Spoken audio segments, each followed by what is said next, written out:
안녕하세요. 사진가 김재호입니다. 지난번 I 시리즈 35mm 렌즈를 리뷰하며 잠깐 소개했었던 24mm 렌즈가 출시되었습니다.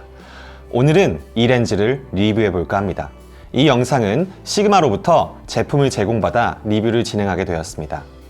지난번 영상에서 I 시리즈에 대해서 충분히 설명드렸기에 간략하게만 이야기해보자면 시그마에서 최근 새롭게 선보인 라인업으로 미러리스 사용자를 위한 프리미엄 컴팩트 렌즈를 타겟으로 만들어졌습니다. 작고 가벼운 크기, 준수한 광학 성능, 그리고 뛰어난 빌드 퀄리티를 특징으로 합니다. 박스 구성은 당연히 이전의 35mm와 같습니다. 최근 발매되는 시그마 렌즈들과 비슷한 구성이고요. 마찬가지로 메탈 캡이 제공됩니다. 디자인 또한 같은 I 시리즈인 만큼 35mm와 비슷한 룩을 보입니다. 다만 35mm보다도 작아진 만큼 포커스 모드 스위치의 크기와 형태가 바뀌었고요. 광각 렌즈다 보니 꽃잎 형태의 후드가 제공됩니다. 우선 올메탈 바디의 뛰어난 빌드 퀄리티가 돋보입니다. 풀프레임 카메라 렌즈 중에서는 고가의 제품이라고 보기 어려움에 불구하고 이 외관과 만듦새는 굉장히 고급집니다. 마찬가지로 수동으로 조절할 수 있는 조리개 링이 있습니다. 조작감이 부드럽고 클릭감도 좋아서 여전히 손맛이 좋습니다. 크기가 작아진 포커스 모드 스위치는 작아진 만큼 손맛이 조금 줄었습니다만 렌즈의 크기를 생각해보면 이해가 가는 수준입니다. 메탈 캡과 홀더는 35mm와 같습니다. 촬영 시 보관이 용이한 아이디어 제품입니다만 35mm와 동일하게 후드를 앞으로 설치한 상태에서는 탈부착이 어려운 점이 아쉽습니다. 시그마 I 시리즈의 핵심은 컴팩트 단렌즈였죠. 지난번 35mm도 굉장히 가벼웠는데 24mm는 더 작고 가볍습니다. 크기는 한 손에 들어올 만큼 작고요. 무게는 230g입니다. 아이폰 12 프로 맥스랑 무게가 거의 비슷합니다. FP에 마운트하면 총 무게가 650g으로 가볍게 들고 다니기에 전혀 부담이 없는 셋업입니다. 여러 번 강조했듯이 장비의 무게는 촬영 스타일에 큰 영향을 미치는 바 캐주얼한 촬영에 잘 어울릴 것 같습니다. 그리고 시그마 측에서 추천하는 장비 셋업이 있는데요. 시그마 FP에 45mm DGDN 그리고 이번 24mm DGDN으로 카메라백을 구성하면 장비 무게가 1kg이 넘지 않는 시스템을 구현할 수 있다는 점입니다. 개인적으로는 상당히 인상 깊은 제안이었는데요. 이 셋업이면 3L 정도의 작은 슬링백에 담기고도 남거든요. 가벼운 세팅으로 표준과 광각 단렌즈를 구성한다 라고 봤을 때 시그마가 I 시리즈를 통해서 만들어내고 싶은 생태계가 무엇인지 명확해지는 느낌이었어요. 24mm라는 화각은 많은 분들께 친숙할 것입니다. 풀프레임 표준 줌렌즈의 상징이 2470이니까요. 그리고 많은 분들이 이미 경험해 보셨겠지만 공간에서 반할 때, 즉 주로 풍경 사진에서 많이 사용됩니다. 아시다시피 24mm는 각종 렌즈 제조사들이 모두 만들고 있는 화각인데요. 개인적으로는 편안하게 사용할 수 있는 광각의 마지노선이라고 생각합니다.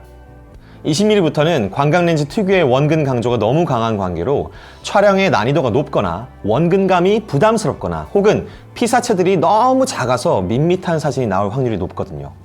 이런 이유로 프로와 아마추어를 가리지 않고 편안하게 사용할 수 있는 광각 렌즈가 24mm라고 생각합니다.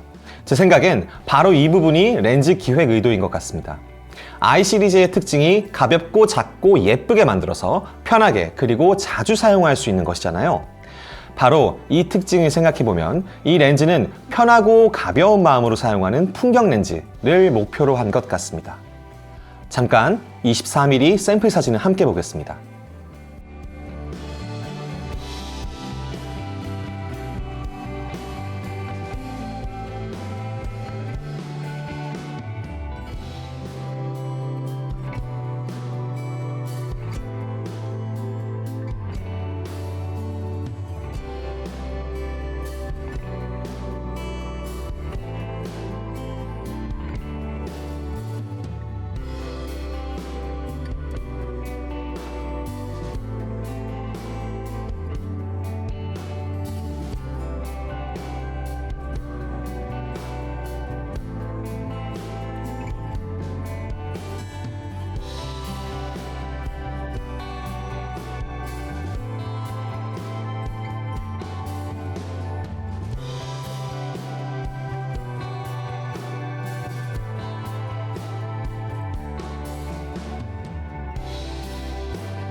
풍경사진에 대한 정의는 작가마다 다르겠죠. 정답은 없는 문제입니다.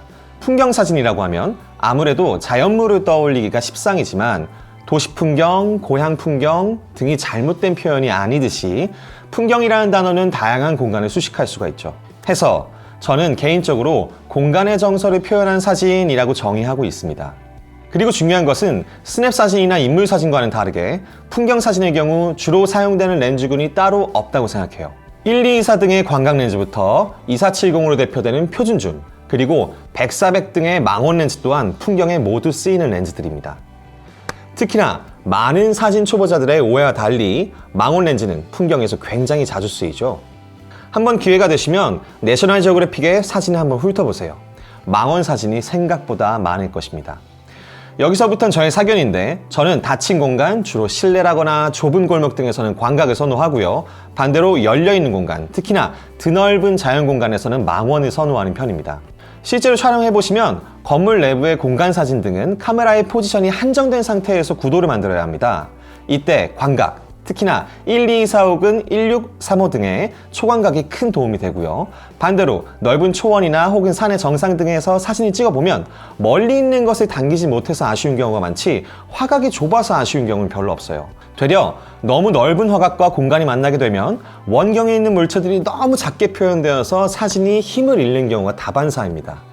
그렇다면 24mm는 어디에 주로 쓰이겠느냐? 저는 개인적으로 나무가 산발적으로 배치되어 있는 공원이나 숲, 그리고 도시공간과 일상적인 생활 공간을 담기에 적절한 렌즈라고 생각합니다. 요약하자면 취미 사진을 하기에 가장 무난한 광각 화각대라고 생각하고 있어요.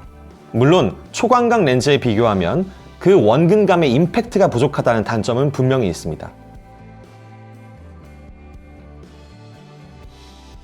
언제나 그렇듯이 기계의 성능에 대한 이야기를 할 때는 늘 어렵습니다.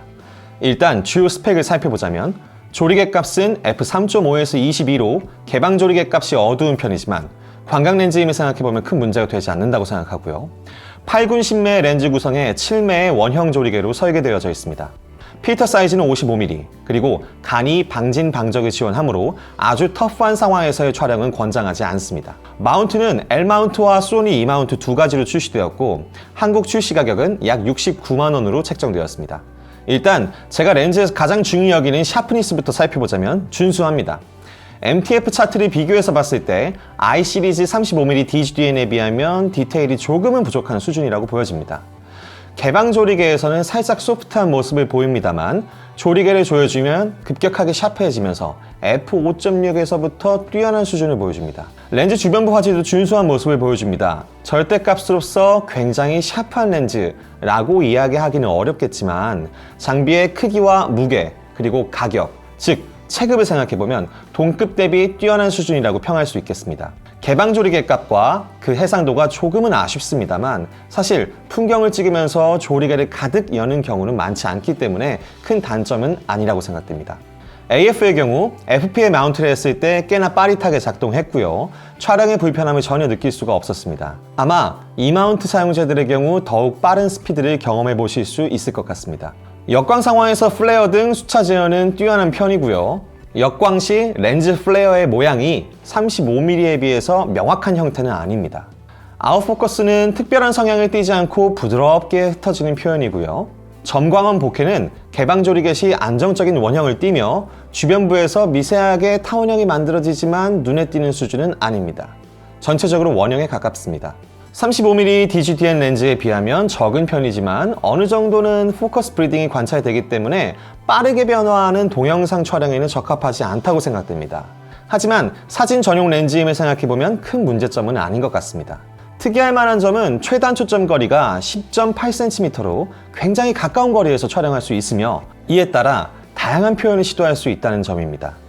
다만 이 경우 개방 조리개에서의 소프트함이 눈에 잘 띄는 편이기 때문에 가급적이면 f5.6 이상을 사용할 것을 권장드립니다. 성능에 대해서 요약하자면 장점으로는 체급에 비해 뛰어난 광학 성능을 보인다는 점이 핵심이고요. 단점으로는 개방 조리개 값이 어둡다는 점, 그리고 개방 조리개 화질이 살짝 아쉬운 점 등이 있지만 광각 렌즈임을 생각해보면 큰 단점은 아닌 것 같습니다. 기타 기본기는 탄탄한 편으로 가성비가 뛰어난 렌즈라고 생각됩니다. 디자인 요소까지 생각해보면 꽤나 경쟁력 있는 렌즈가 아닐까 라고 생각합니다. 저는 새로운 장비를 접하면 늘 먼저 생각해봅니다. 기획자의 의도가 무엇이었을까? 사용해보면 제가 내린 결론은 새로운 사용성, 새로운 표현을 위한 광각 렌즈입니다. 2010년대 들어서 패션 사진계에서 자주 사용된 방법론이 있습니다. 바로 컴팩트 카메라를 사용한 화보 촬영이죠. 화질적인 부분에서는 당시의 DSLR들에 비해서 보잘것없었지만 그것이 상쇄되는 엄청난 장점이 있었어요. 작고 가볍다 보니 촬영자의 동작이 자유로워졌고 그에 따라서 평소에는 시도하지 않는 프레이밍을 하게 되는 것이었죠. 즉 장비가 달라지면서 사진 언어가 달라진 것입니다. 근본 I 시리즈는 미러리스 렌즈입니다. 그리고 우리는 DSLR에서 미러리스로 넘어오면서 뷰파인더로부터 해방될 수가 있었습니다. 자, 이 미러리스에 작고 가벼우면서도 광학적 성능이 준수한 렌즈를 마운트하면 좌우 양손을 활용해서 각 잡고 정밀하게 촬영하는 것이 아니라 한 손으로 카메라 후면 LCD를 보면서 다양한 프레이밍을 시도할 수 있겠죠.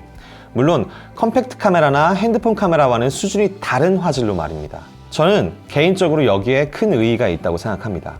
정리하겠습니다. 작고 가볍고 준수한 성능에 뛰어난 가성비를 가진 광각 단렌즈, 미러리스 시대에 대한 시그마의 촬영 스타일 제안 정도로 마무리 지을 수 있겠습니다. 긴 영상 시청해주셔서 감사합니다.